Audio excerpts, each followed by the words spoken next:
Ah, 2021. Une année aussi belle cinématographiquement qu'elle a été pourrie pour plein de raisons. Non mais c'est bon, tout le monde le sait, on a tous vécu la même année.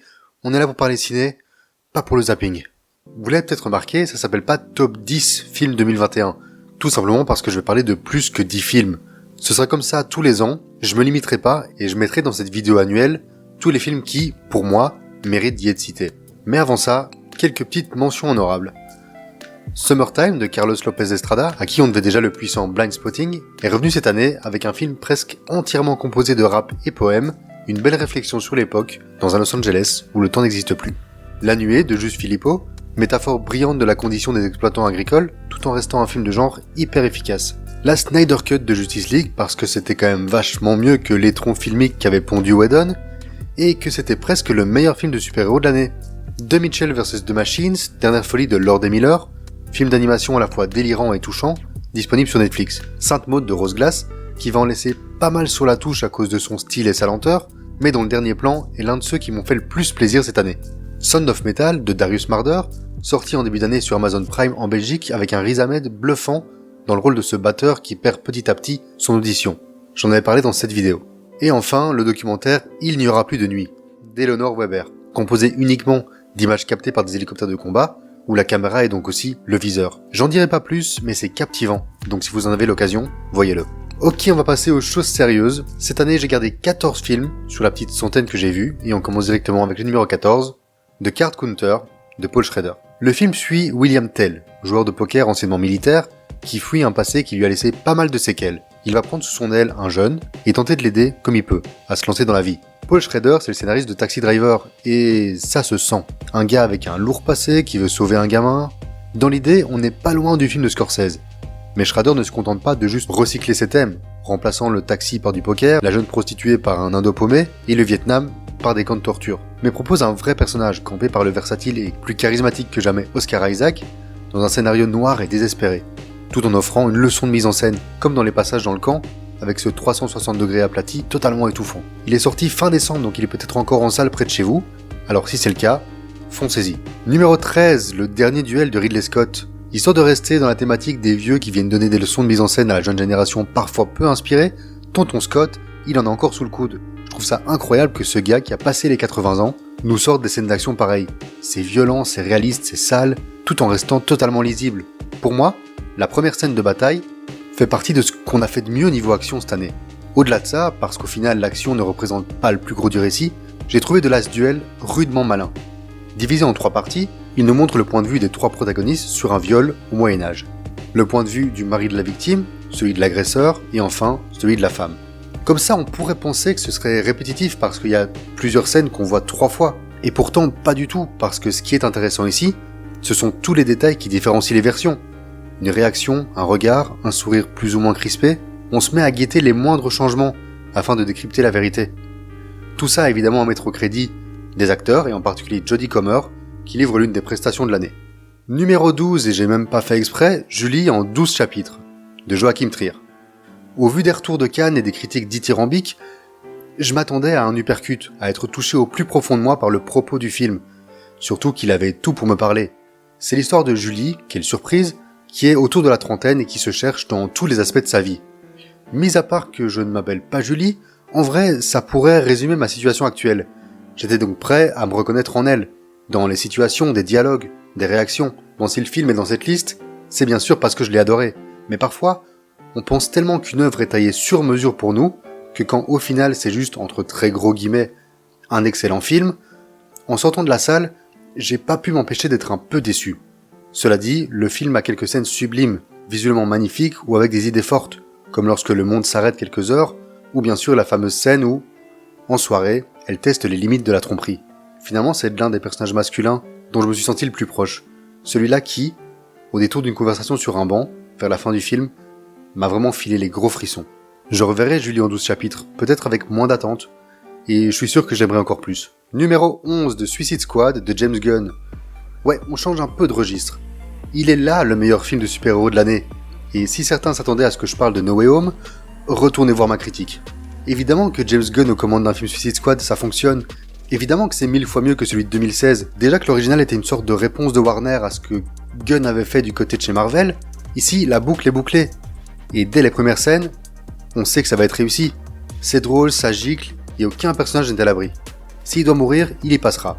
Se prenant beaucoup moins au sérieux que son prédécesseur, retrouvant une dynamique à la Guardians, avec son leader, son tas de muscles, ou sa créature qui sait à peine parler, on passe 2h10 à s'amuser, et ça prouve que, quand on laisse plus de liberté à un créateur, à un auteur, c'est quand même beaucoup plus facile d'arriver à un bon film.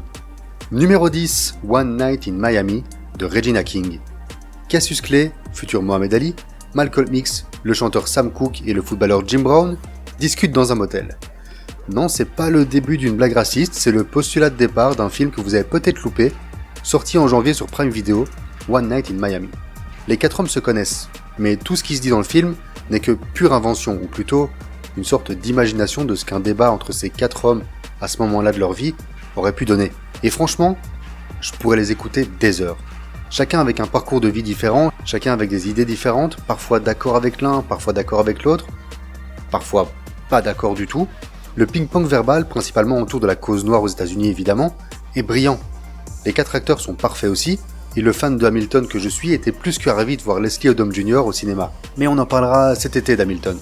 Le pitch de base ne vous excite peut-être pas, mais donnez sa chance à One Night in Miami. Il vaut largement 2 heures de votre temps. Numéro 9, Wendy de Ben Zetlin. Passé presque inaperçu en salle, j'avais à l'époque été intrigué par son scénario, sorte de relecture moderne de Peter Pan dans le sud des États-Unis. Et qu'est-ce que c'était beau? Qu'est-ce que c'était doux? C'est une lettre d'amour à l'innocence de l'enfance, mais aussi une fable sur l'importance de grandir. Le tout porté par un casting de gosses impeccable. Zetlin avait déjà frappé fort dans son film précédent avec la jeune actrice des Bêtes du Sud sauvage, nommée à l'Oscar à peine 9 ans, et il réitère ici avec des gamins et gamines justes et avec une vraie présence à l'écran. J'ai aussi beaucoup aimé la façon dont le fantastique fait incursion dans le récit, petit à petit sans faire de bruit, si bien qu'on ne semble jamais avoir quitté la réalité, et que tout ce qu'on voit nous semble possible, quelque part, si on monte sur le bon train. Je m'en voudrais de trop en dévoiler, parce que, bien que je connaisse l'histoire de base, le film n'a cessé de m'étonner. Mais vous l'aurez compris, si vous en avez l'occasion, chopez-le en physique ou en VOD, et replongez-vous dans la magie. Numéro 8, No Time to Die de Kari Fukunaga. J'en avais fait la critique à l'époque, et tout ce qui est dit tient toujours. Je vais donc pas me répéter outre mesure, mais ce qui est certain, c'est que malgré tout ce que j'ai pu lire ou entendre de négatif sur le film, rien n'a entaché mon amour pour cet opus, sa direction et ses choix, qui ont fait tant débat. À croire que cette année, pour réussir un film d'action, il fallait oser des trucs, mais ça, on n'a pas fini d'en parler. Il fait partie des films de stop que j'ai pas revus avant la vidéo, ne voulant pas me faire un second avis sur une version pourrie, mais j'ai déjà hâte qu'il sorte en Blu-ray, pour pouvoir en profiter une nouvelle fois. Numéro 7, Slalom de Charlène Favier. C'est sans conteste mon gros coup de cœur surprise de stop. J'en avais entendu le plus grand bien. Et pour cause, quelle claque, quelle réussite pour un premier long métrage. Tout y est impressionnant. La façon dont est traitée l'intrigue, l'écriture des protagonistes, l'utilisation de la lumière, la mise en scène, surtout des scènes de ski, et puis bien sûr, les performances des 2 acteurs principaux. Régnier en coach perfectionniste mais surtout toxique et dangereux, et sa protégée, jeune prodige du ski en manque de repères, Noé Habitat, qui est ma révélation francophone de l'année. Son personnage est nuancé, parfois étonnant mais tristement réaliste. Gamine ayant perdu l'affection de ses parents, trop occupée ailleurs, elle finira par accepter, dans un sens, celle déplacée de son coach.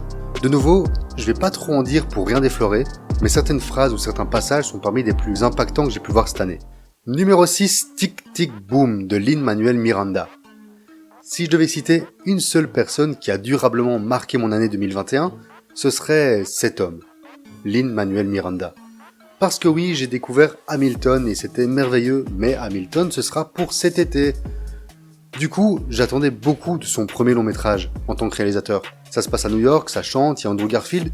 Moi, c'est suffisant pour me vendre un projet. Mais je pensais pas que ça allait venir me toucher en plein cœur comme ça l'a fait. Tiré de la comédie musicale Tic Tic Boom, elle est même inspirée par les mésaventures de son créateur Jonathan Larson. Alors qu'il écrivait un autre musical, le film explore la création, le temps qui passe, les choix de vie, l'amour ou encore la rapide propagation du sida au début des années 90. Choix judicieux qui permet de relativiser les problèmes existentiels du personnage principal.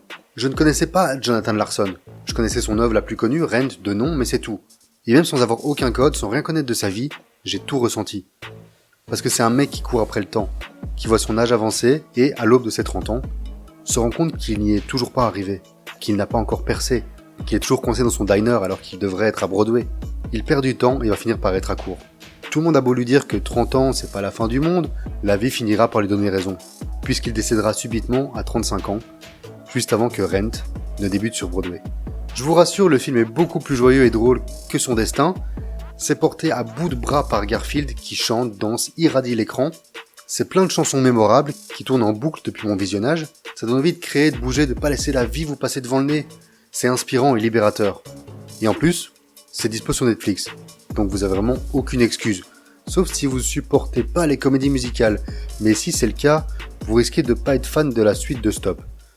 Mais avant ça, il est temps de pas tous être d'accord. Numéro 5. Matrix Résurrection de Lana Wachowski. Si vous me suivez sur Insta ou Twitter, c'est pas une surprise que le 4e volet de la saga soit si haut dans mon top, tant je crie au génie depuis la fin du mois de décembre dès que j'en ai l'occasion. Je trouve Matrix 4 absolument fascinant par plein d'aspects. Peut-être les mêmes que vous, derrière votre écran, vous avez détesté. Parce que s'il y a bien un film qui a divisé cette année, c'est bien celui-là. Enfin ouais, il y en a un autre, mais on va y revenir. Lana Wachowski est consciente que ce film ne devrait pas exister, que la trilogie se suffisait à elle-même, que la Warner veut juste surfer sur la grosse vague de nostalgie actuelle, devenu le plus gros atout marketing de certaines compagnies, dont la Warner, suffit de voir l'horrible Space Jam 2, parce que ouais, je ferai pas de flop cette année, mais comme ça vous savez, le pire film de 2021, c'est Space Jam 2. Elle sait tout ça, décide dès lors d'en faire le propos de Matrix 4, et va passer 2h30 à prendre son spectateur à contre-pied. Vous voulez voir du bullet time ? Non. Vous voulez voir des gros flingues ? Neo et Trinity ne touchent pas à une arme pendant tout le film. Lana dit volontairement non à la nostalgie, et de cette façon, se met toute une partie du public à dos. Ceux qui ne vont plus au cinéma que pour se rappeler que d'autres films étaient bien. Ceux qui aiment que tout leur soit donné à la petite cuillère. Les mêmes qui, la semaine précédente, ont transformé les salles en stade de foot, jetant la logique et l'objectivité à la poubelle, au profit de fanservice mal utilisés. C'est un autre débat dans lequel je vais pas trop m'engouffrer aujourd'hui, mais que j'explorerai sûrement dans les mois qui viennent. Tout ça pour dire que Matrix Résurrection n'est pas un film qui cherche à être aimé, il cherche à faire passer un message. Il se veut décevant, pour ceux qui ne veulent pas que le cinéma évolue. C'est un dos d'honneur à l'industrie hollywoodienne actuelle, et ceux qui y voient un outil nostalgique comme No Way Home ou le dernier Ghostbusters passent à côté du propos, parce que c'est exactement ce que dénonce le film. Si vous faites partie de ceux qui n'ont pas adhéré à Matrix 4, je peux vous comprendre, mais perso, j'ai trouvé ça immense, et je le reverrai encore avec plaisir. Numéro 4, West Side Story de Steven Spielberg. Je vous avais dit que cette année avait été musicale. J'étais un peu sceptique face au projet, parce que le film des années 60 est dans mon top 50 de tous les temps.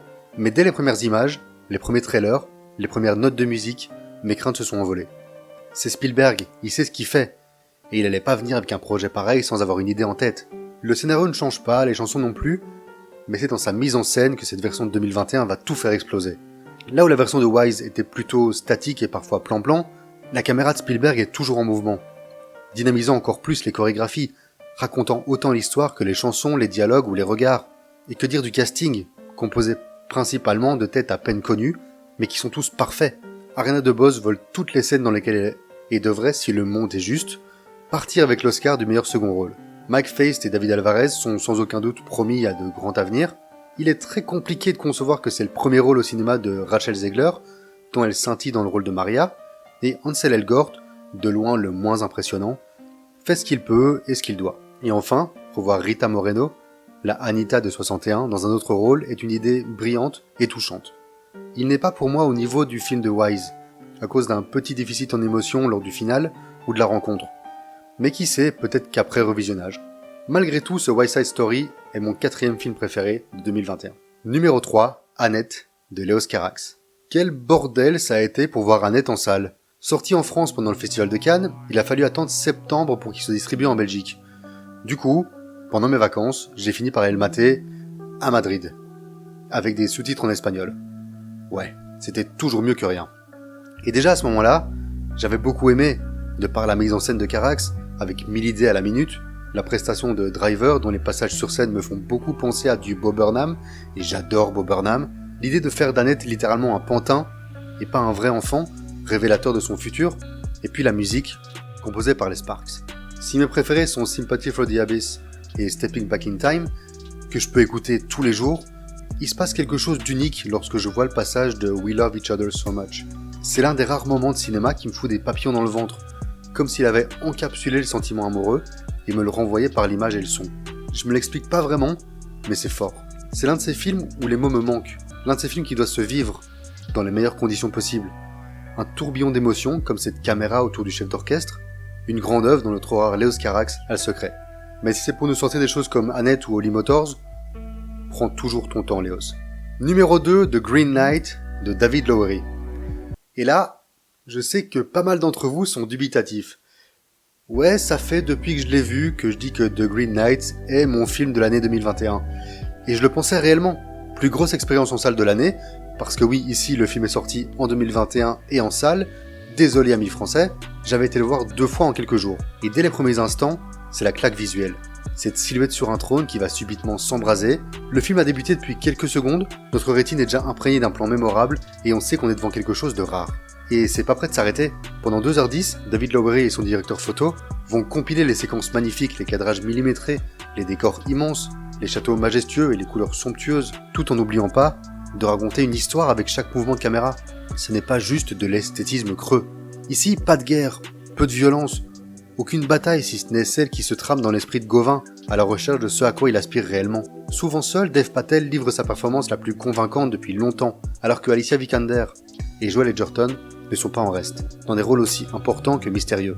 Parce que c'est ça aussi, The Green Knight. Un labyrinthe de symboles, une temporalité parfois floue, pour autant perdre son spectateur que le captiver. C'est un film qui ne révèle pas tous ses secrets au premier visionnage, devant lequel il faut se poser des questions et rester attentif. C'est pas un long métrage qui surexplique tout ce qui se passe, et ça, c'est toujours un bon point. Puis je l'ai revu, chez moi. Et même si ça reste toujours un excellent film qui ne vole pas sa 2e place, j'ai bien dû me rendre à l'évidence. The Green Knight n'est que ça, un film, et il y a une autre œuvre qui m'a marqué bien plus profondément et durablement en 2021. Numéro 1, Inside de Bo Burnham.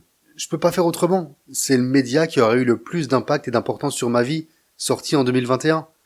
Certains diront que c'est pas un film et je pourrais pas totalement leur donner tort, parce que pour moi, Inside c'est bien plus que ça. Derrière ce qu'on voit et ce qu'on entend, derrière les chansons instantanément cultes, la performance de Burnham à tous les niveaux, donc dans le chant, la musique, la mise en scène, la lumière, le montage, le tout géré uniquement par lui, derrière les passages drôles, intelligents, critiques, derrière Bezos, Welcome to the Internet ou All Eyes on Me, derrière tout ça, il y a en fait une capsule temporelle. Cette capsule temporelle qui nous ramène durant le confinement, dans la tête d'un homme qui perd pied, enfermé dans cet environnement clos, où tout ce qu'il peut faire pour ne pas sombrer complètement, c'est créer. Alors Bo crée, il se moque, dresse des constats aussi justes que amers, sur la société, Internet, nous, lui. Il affronte ses démons, lui qui a dû arrêter la scène à cause de crises d'angoisse à répétition, il assume sa fragilité mentale, la met en scène, en sketch, en chanson. On rit, on pleure, puis on pleure de rire, et parfois, on ne fait plus rien. On pense, on se rappelle, on comprend. On a tous vécu le confinement à notre manière. Et peut-être que cette approche me touche plus qu'un autre parce que j'ai moi-même commencé à être plus actif sur YouTube pendant le premier confinement. Donc cette idée de création pour vaincre l'ennui et le stress, ouais, je connais. Et ce qui me fait peut-être encore plus aimer Inside, c'est que la limite entre la réalité et la fiction est très floue. Est-il vraiment un all-time low ? Bosser sur ce film est-il vraiment la seule chose qui l'empêche de se tirer une balle ? A-t-il passé la nuit de son 30e anniversaire seul dans son studio ? Ou est-ce que tout ça c'est que de la mise en scène ? Et qu'une fois qu'il rentre chez lui, il va très bien ? On le sera peut-être jamais. Burnham aime en jouer avec cette frontière. Lui qui a un jour chanté que l'art est un mensonge et que rien n'est réel.